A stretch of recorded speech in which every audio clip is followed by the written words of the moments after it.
ক্যালিফোর্নিয়ার দাবানলের গুরুত্বপূর্ণ তথ্য। শক্তিশালী সান্তা আনা বাতাসের কারণে আগামী ৩ দিন লস অ্যাঞ্জেলেস এবং ভেঞ্চুরা কাউন্টির কিছু অংশে গুরুতর অগ্নি পরিস্থিতি তৈরি হবে। এই পরিস্থিতি ঐতিহাসিক এবং প্রাণঘাতী দাবানলের বিরুদ্ধে চলমান লড়াইকে আরও জটিল করে তুলছে।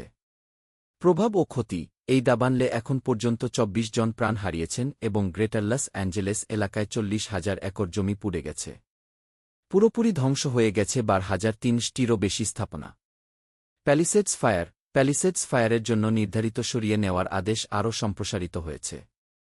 এটি বর্তমানে ১৩% নিয়ন্ত্রণে রয়েছে এবং ব্রেন্টউড, এনসিনো এবং ওয়েস্টউড সহ আশেপাশের এলাকা হুমকির মুখে। সরিয়ে নেওয়ার অঞ্চল। লস অ্যাঞ্জেলেসের ১,০৫,০০০ বাসিন্দা বাধ্যতামূলক সরিয়ে নেওয়ার আদেশের আওতায় রয়েছেন। আরও প্রায় ১,০০,০০০ মানুষ সতর্কতামূলক সরিয়ে নেওয়ার অঞ্চলে আছেন, যা তাদের মুহূর্তের মধ্যে এলাকা ছাড়ার জন্য প্রস্তুত থাকতে হবে। জনস্বাস্থ্য জরুরি অবস্থা। লস অ্যাঞ্জেলেস কাউন্টি জনস্বাস্থ্য জরুরি অবস্থা ঘোষণা করেছে।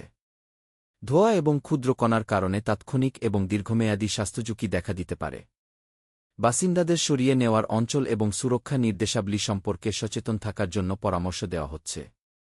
আমাদের ইউটিউব চ্যানেলে সাবস্ক্রাইব করুন, লাইক দিন এবং কমেন্ট করতে ভুলবেন না। আপনার সাপোর্ট আমাদের নতুন কন্টেন্ট তৈরি করতে অনুপ্রাণিত করে। ধন্যবাদ।